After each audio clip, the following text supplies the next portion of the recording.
this video, Daily Race A, we see someone try to cheat and try and get a race victory. Daily Race B, I get used as a cue ball and Sparks goes absolutely flying. In Daily Race C, well, I decided to send it because why not?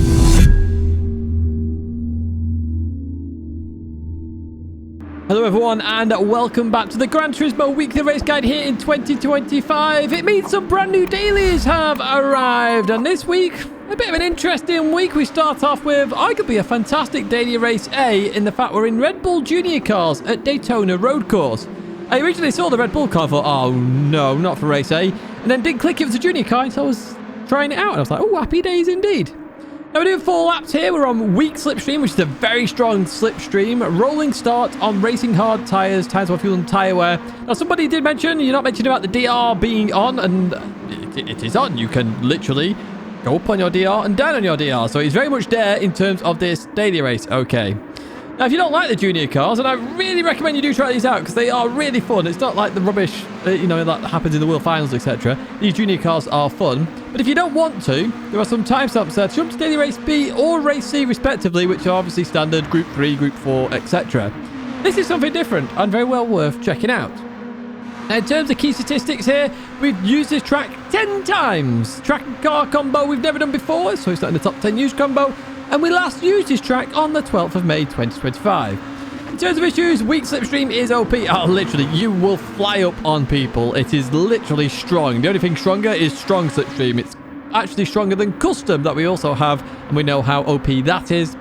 Cheating is possible, as you're going to see in this daily race. Somebody actually tries to cheat their way to the race victory.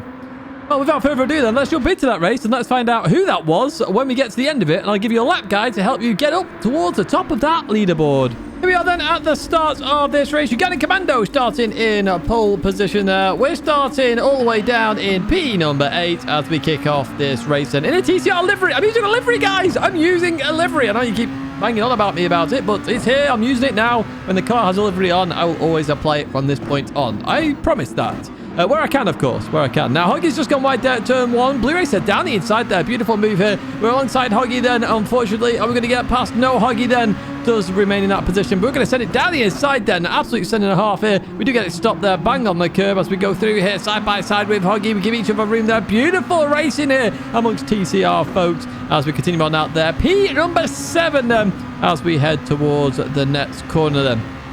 Now for this one and this combo in general, you brake ridiculously late here. So as we go into this right-hander then, a bit of rubbing there. I think Hoggy may have been hit behind, not too sure. As we continue on through here, we do remain in P7 for now. I think Hoggy gave me that one. More like up ahead then in towards the braking zone. We're going to get very close. They have a 0.5 penalty there for track limits at some points. We're going to get on the inside of them. Now remember, we are using weak slipstream here, which does mean that if you're in the slipstream, you're going to fly, and if you're not, well, you say bye-bye, basically. As you see up in the rear view, they've lost out completely, and they're losing that momentum as well. But once they pull in, it's absolutely fine.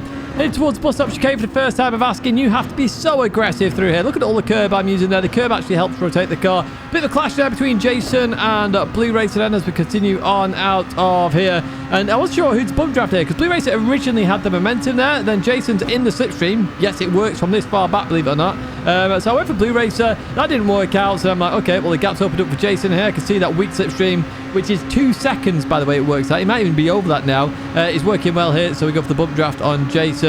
We then get a bump draft from behind, which really powers us through. So I go for the move here. Heading towards turn number 1 then. What's that? 5 arrows plus R's on the radar as well. We go to here a little bit deep then as we continue on through. Jason on our left-hand side gives us plenty of room here. Look at that radar as well. Arrows absolutely everywhere, and this is what you will expect or will see here with the weak slipstream. Hoggy down the inside then. I saw Hoggy go down that inside, so I waited. I delayed that turn in. That allows me then to get on the inside of Hoggy, and I'm up into P4 right now. We advance a bit further on here. We're getting a bit of bump drafting from Bruno behind. German Kiwi with a 0.5 second penalty, and the penalties are brutal here because of where they are. Look at that, dropping all the way to the back of the pack.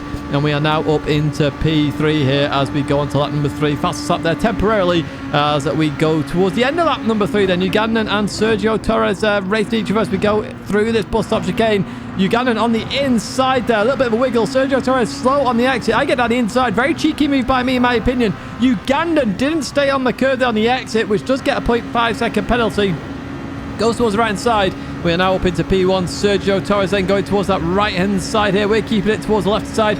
Notice how the momentum stops because they're hitting that brick wall now. It shows you how strong that weak slipstream is. We get a nice little bump draft there from Huggy as we go towards turn number 1. We managed to get a little bit of rotation there through turn 1. That keeps us in the lead for now. Huggy 3.5 temps, 4 temps behind now. This is my chance to break away potentially here as we go into this next corner. However, we are going to go very tight into this. And on the exit, I'm going to go very wide. Look at this, all the way over the curb. I lose the rear end a little bit there. That cost me some time here. Huggy then goes for a bit of bump draft there. I appreciate this one.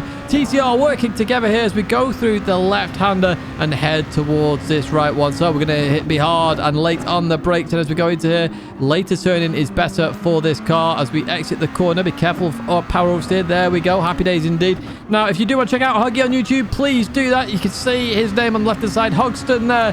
Just YouTube it and you will see Huggy. Huggy streams as well. No, I haven't streamed in a while, folks, but there is a reason for that. The baby, of course. I don't want to miss anything important at the moment. Streaming will return soon. Right, we're going to head towards the bus stop chicane now. When you're in P1 normally, at this moment in time, in this race, you're probably dreading the next bit. But notice how aggressive we go through here, using all of the curves. We just stay on the yellow bit there, and we maintain a decent gap. However, that gap is going to reduce very quickly with the slipstream. Huggy is behind me. But look in that rear view mirror. I saw this. I was like, a flash?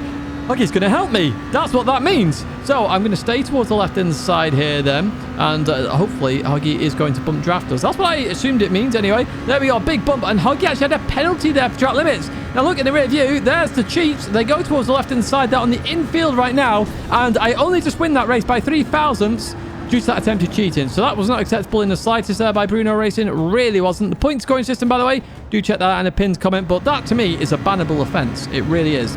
Right, here is the qualifying lap brought to you by Coach Dave Academy and the Delta app. Make sure you do check that out in the pinned comment and descriptions as well. So as you're heading towards turn 1, I'm using the shadow across the road. You can use the end of the grandstand on the left-hand side or the pit building there. But I use that shadow. Literally, just before I get to that shadow, I'm going to hit the brakes. You want to brake in a straight line and then start to release the brakes. So we've got 4th gear, 3rd gear. Notice how I release the brakes. The car wants to turn. Happy days indeed. Through the left-hander we go. I'm using +5 brake balance as well, for those wondering, as we continue on through here.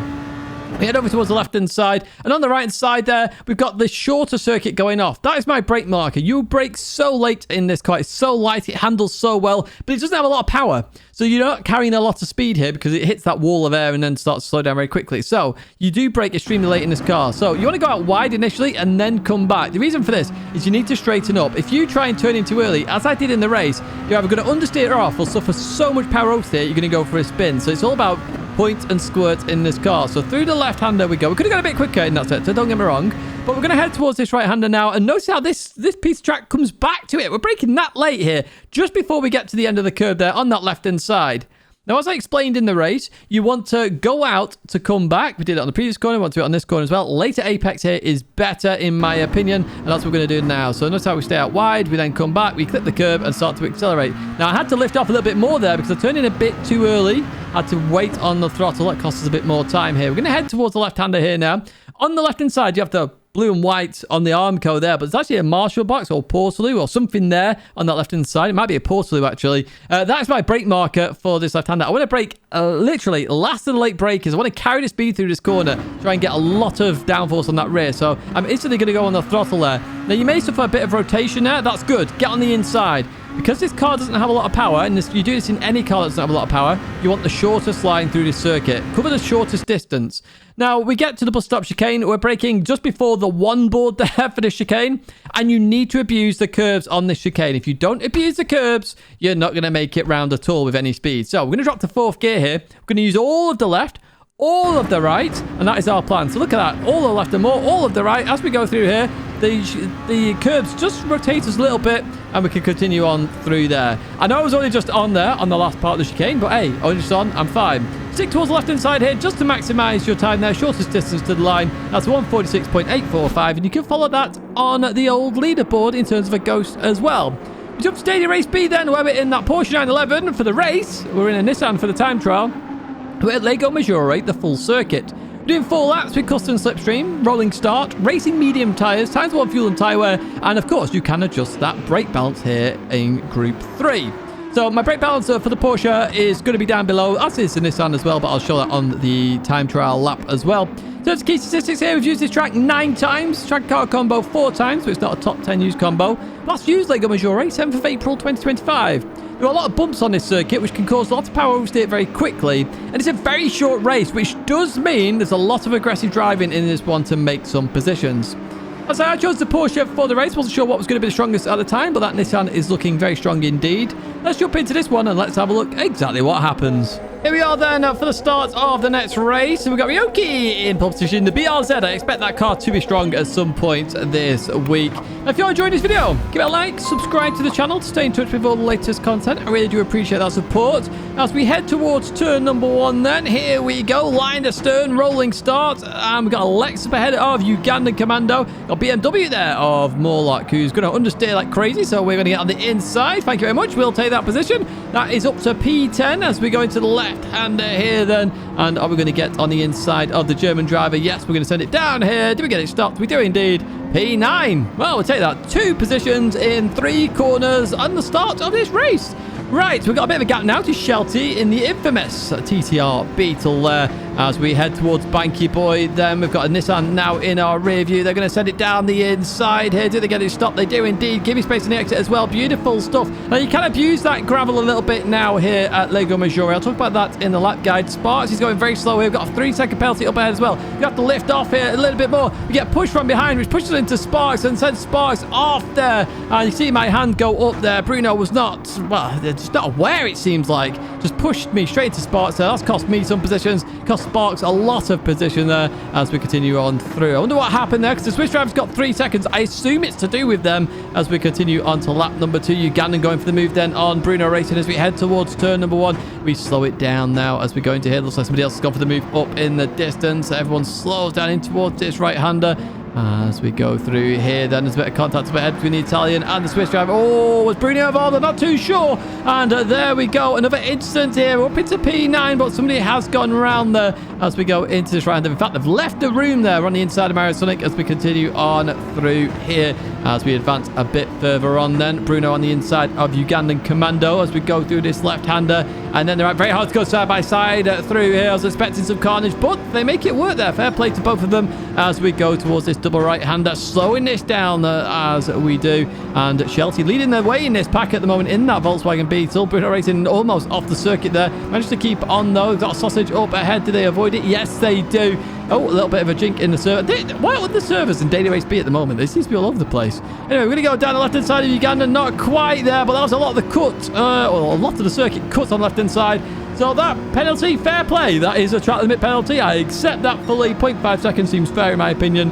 Well played, Gran Turismo. At least that one makes absolute sense. Mario Sonic looking down the inside then on my left-hand side there. Slowing it down nearly into the back of Ugandan Commando there. That was close. But we managed to stay ahead of Mario Sonic. No, Mario Sonic is still there.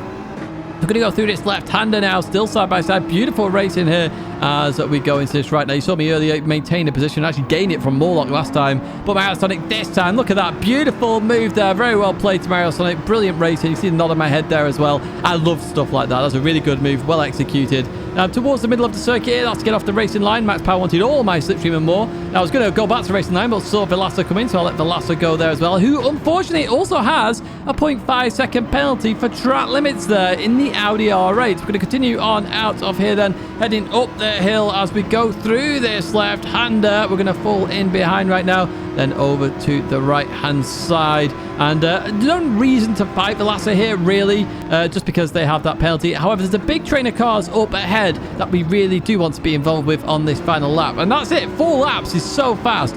Now, Velasco's gone wide there. Someone's gone even further wide there in I'm Very Big Boss as we start this final lap here at Lago Maggiore full circuit. Going to head towards turn 1 in P11 right now. I was tempted to send it there, and I didn't, but very much tempting, mainly because we don't have that many laps to race here. Max Power sees everybody on the inside, gives everybody room there as we continue on out of here. Porsche versus Porsche now. As once again, we're on the outside line here on this left-hander. It's nearly every lap, isn't it?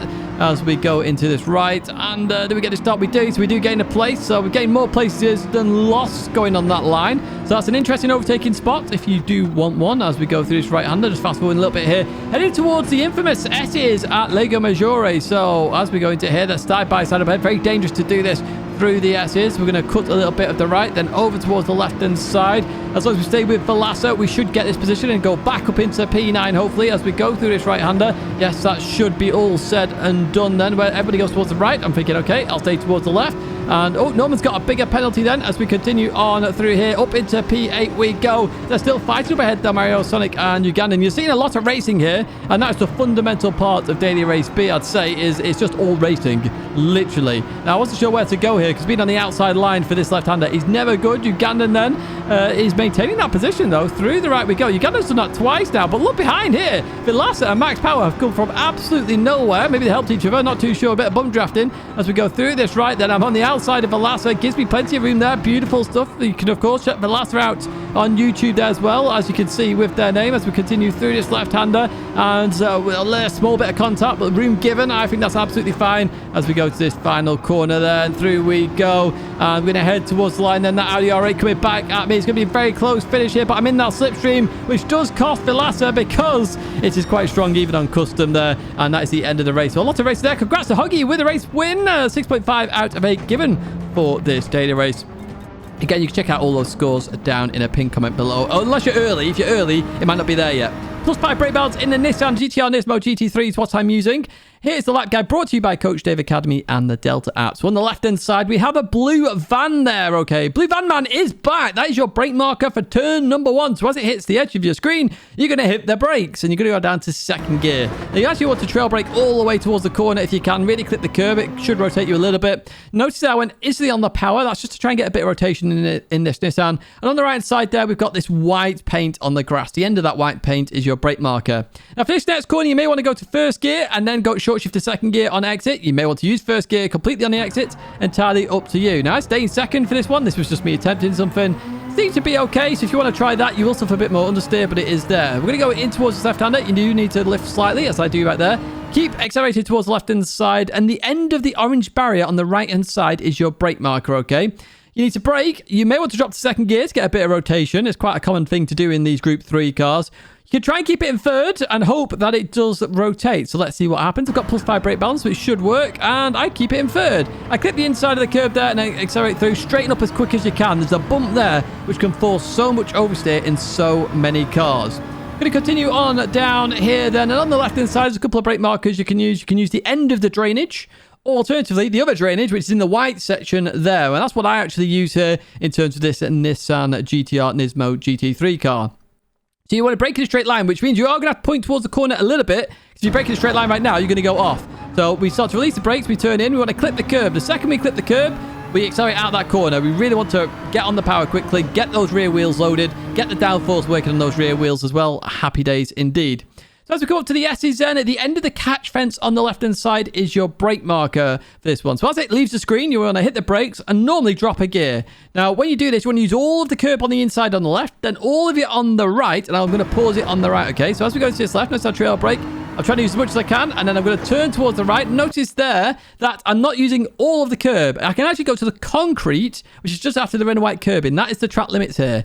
But the further to the right you go, the more unstable you potentially go at the end of the curb. So you need to make sure you then turn left through here. I use all the curb on that left-hand side. Now, in some other cars, you will suffer some understeer there. I tried it in the Peugeot RCZ. Very good car here. More stable over the rear. However, it does understeer because of these curbs. Going to head towards Banky Boy then, and you've got your flag indicator, the 50 board, or the billboard. Any of these three can be your brake markers. Now, I actually was using the 50 board this time, and I was using it as it hits the top of my screen. I'm going to hit the brakes. I'm going to brake hard all the way down to second gear and try and get as much on the inside of Banky Boy as possible. More can be used, the better it is. I accelerate on the exit there, try and straighten up the steering as quick as possible. If you don't try and straighten up as quick as possible, you will suffer some power oversteer. Through this left, absolutely flat. Through the right is absolutely flat as well. Make sure you change gear to 5th gear there, though. I did hit the limiter once or twice. We're going to get to this next brake marker. So we have the camera structure on the right-hand side, which you can use as it leaves the screen. Alternatively, and I talk about it quite a lot, there's a gap in the trees, which you can't see now, and I've highlighted to the left of the camera structure, but it opens up as you get closer to it. So I want you to focus on the right-hand side of this screen now, okay? There it is. There's the gap. I trail brake all the way to the corner, use all of the curb on the inside. I accelerate towards the outside where we go from a double curb to a single curb. So you need to make sure you're turning off this curb as you come back in. Now, if you use the Peugeot RCZ or another car, it may suffer from the bump of coming off that curb. You do have to be careful. That can force understeer in a lot of cars. This Nissan isn't affected, though, by these bumps quite as much, which is why it's so strong here. You get your tyre on the inside of that curb. Happy days. I've got a tyre, left-hand tyres on the inside of the sausage there, so it did help me around a little bit here. We're going to head towards the final corner then. We've got 3 bullet signs on the left-hand side. The very final one, the edge of it, is your brake marker. And you want to turn in quite early for this one because you want to abuse all of the curbing on the inside. It's so wide, the curb on the inside. You can abuse quite a lot here, a lot more than you realise. There's our trail brake all the way towards it.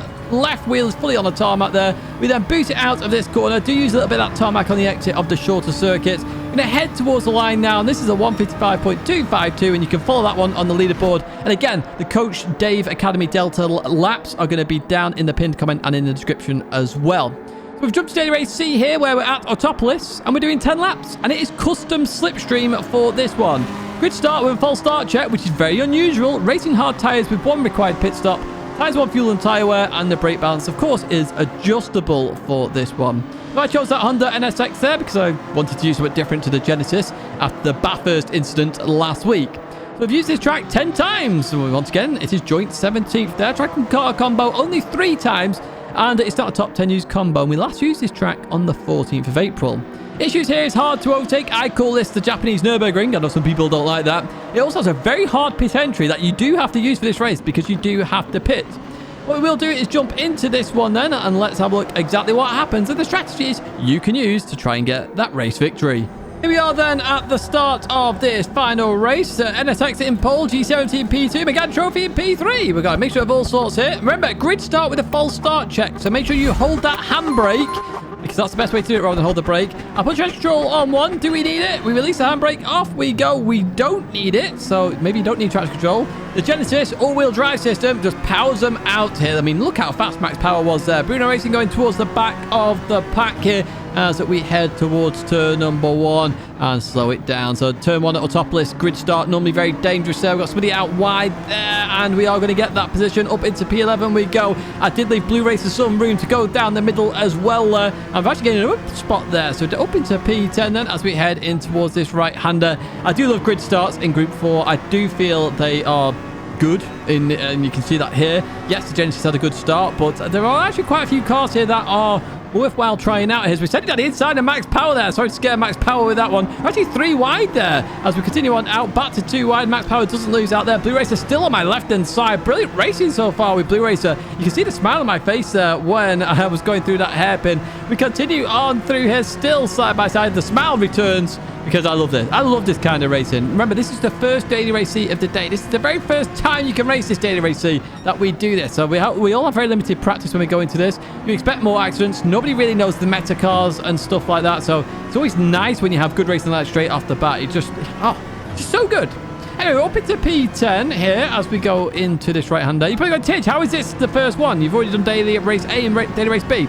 I do C first, then B, then A. You just watch it in the ABC format rather than the CBA.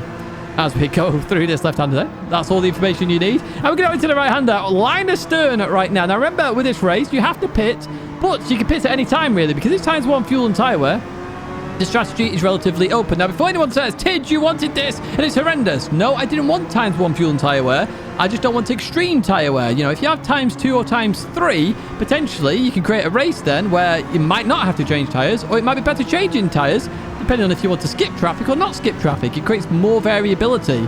Times 7 definitely doesn't do that. So I'm just clarifying that right now. As we go into lap number 2, we're 3 wide up ahead. We've got max power in the Genesis. That's the Mazda Tenza in the middle there with Varg. As we head down here then, notice how I just back out of this. I lifted off there just to avoid any issues. We've got sideways NSX to my left-hand side, so we keep P9 for now. Blue Racer's back in the picture as well behind. As we continue on through here then, and max power is not alongside the Tenza's got it then. As we go through this right, I go, okay, well, I'm going around the left-hand side then as we continue on through here, over towards the left-hand side, and it's so close here as we get towards this braking zone for the hairpin there. I have no idea what Lady Tidge was doing behind me there, dragging something, at least must be a chair. All right, we continue on through here as we remain in P9 right now, still fighting here. So you can see there's lots of fighting, but it's very hard to race here. However, racing is still possible, as we've seen with lap 1. You just have to have somebody who is very clean, and we know Blue Racer is a very clean racer. Max power then goes defensive here, so I'm thinking round the outside of the hairpin. Is it possible? Nah, it's not really possible. As you can see here, I've gone way out wide here, but I'm actually bringing it back there. Blue Racer gives me room once again, and you're just seeing how good of a racer Blue Racer is there, as we are going to maintain position. I did want to come over. They realized I wasn't quite enough over, so I couldn't go fully. But as we go through here, we are in P9 still. But you can see it's very hard to get the overtake done, which is the critical part of this race. So with strategy, it's about when do you pit, okay? Do you go for the undercut? Bearing in mind that's your card played at that point, or do you try and wait it out a bit longer? That's the question. Max Power decides going for the undercut. Blue Racer also decides that behind. We're going to continue on here with Varg up ahead in that Mazda Tenza. Now we're going to see the power of this custom slipstream. Look at the speed difference very quickly here as we head towards turn number 1. We're going to go on the brakes. I absolutely send it down here, and we get it stopped on the apex. That's a brilliant move, in my opinion, if I do say so myself. I go towards that right-hand side. I want to defend this position now. We're in P6 effectively at the moment with, of course, some pit stoppers behind us right now as we head towards this right-hander. Nearly 3 wide there. I stayed defensive. Varg on that left-hand side, but we do keep P6. Bruno trying around the outside here in that NSX. Is it going to work? Not quite. Oh, they're still there a little bit. We're going to have to be careful as we go through this right-hander and just continue on through. Still side by side here then as we head towards the long left hander. Because it's so long, we should have this. Yes, there we go. We do have this defended. Bit of understeer because I'm taking a tighter line. Little tap on the rear, but we managed to save it then. And what we're going to do now is go defensive in towards the hairpin. Now, if you go defensive in towards this hairpin, you should always have the position. It's very hard to go around the outside. The tyre wear difference is the only thing that would happen there, you know, if you're on softs and they're on hards. But we've only got hards in this race. I go towards the left-hand side then because I don't expect to move into this fast right-hander. It doesn't happen. And what we will do is fast forward a little bit now through these corners. And let's have a look, see who's going to pit next then. Because, of course, you can pit whenever you want in this one. We've got a couple of cars going in the pits. That's Sparks Theory. Hoggy's gone into the pits. Mario Sonic's gone into the pits as well. And we've got Bruno Racing looking behind. Sort of backs off there then. That's an interesting, maybe that's strategic. I'm not too sure. But we advance to lap number 6. And I will tell you now, Bruno did start bump drafting me a little bit. And it allowed us to catch up to Shelty, who's in the Scirocco there, believe it or not. So the front wheel drive car's looking very strong. So I sort of went left there to use a bit of Shelty's slipstream. Shelty goes in the pits, and you see me laughing there because I thought I heard Shelty crash, but he definitely doesn't crash into that one. It just sounded like it. Anyway, we advance to lap number 7 now. So we're currently leading the race. I wasn't sure what Bruno Racing was going to do here, but Bruno Racing decides to go in the pits then. So at this point, I'm like, okay, there's my chance to break away potentially here, and that's what I'm going to try and do. So lap number 9 then. I've been on my own for most of this race now, the second half of it at least. I'm going to come in the pits. A break just after you get past the start of the white line there. Through I go. I don't crash into the barrier, and we managed to survive. Now, because the tyres were fuel and tyre wear, you don't have to change tyres. It's just a quick pit stop there. We're going to leave the pits. Now, where are we? We're still in P1 right now, but we've got a couple of people coming past here. That's Velasa and that's Sparks Theory. You can check both of those out on YouTube as well as we go into this right-hander. Give everyone a shout-out today. Shelty's just behind me there, so this overcut actually helped me there because Bruno Racing is behind Shelty as we go in towards the hairpin. Then we look at that rear view mirror, and Bruno Racing goes unfortunately into Shelty and forces Shelty off the circuit. Those front wheels can't do anything more than they're currently doing right now. Oh, and there's Ayana down in the bottom left-hand side here watching me race as I continue on through here. That's your next female Gran Turismo champion, I might add. If she wants to be, of course. Anyway, we crossed the line there in P3 on the podium. A decent race. So we've got a Citroen, a Genesis, and a Honda, and an Alfa Romeo in the top 4. Happy days indeed. So that was a good little race. Strategy is the key here. It's 7.5 out of 10. For me, I prefer a better track when you have this, and I would prefer a bit more tyre wear just to bring that element of strategy, and a bit longer in terms of race as well. That would be good. Here's the qualifying lap brought to you by Coach Dave Academy and the Delta app. Make sure you do check out that Delta app because honestly, it's very helpful. I'm going to do a video on it at some point and just show you how useful it actually is. It's insane. So +5 brake balance here. You can see that in the graphic there. And turn 1, the orange painted barrier is my brake marker. Now, I've highlighted the 100 board in case you want to use that. But the orange painted barrier, I brake just after it. You brake last of the late breakers for this corner. Now, you can't see the apex. Stay left and then turn in. If you turn in too early, you're going to understeer off. And that's one of the big weaknesses for a lot of people. Turn 1 Autopolis. They turn in too early because they can't see it. So it's one of those things. You turn in because you go, well, if I at least turn in early, I'm going to make it. You need to go for a wider line through the corner and you can maximize so much time.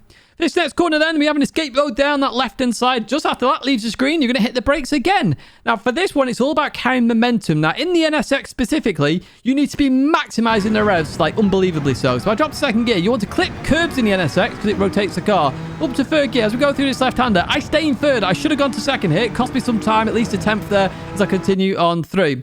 Now, as we get towards the hairpin now at Autopolis, the long curb on the right side, the end of it is your brake marker. You see here, I'm braking in a straight line. I go to first gear for this corner. Highly recommend you go to first gear in nearly every single car because it's such a slow corner and the way you attack it is very different to most corners. So notice here, we're way below 40 miles an hour there. Instantly on the power. Some cars will suffer with power oversteer. The NSX does. The Genesis does not. As we go into the long left-hander, start of the curb here is your turning marker. In the NSX, do not touch this.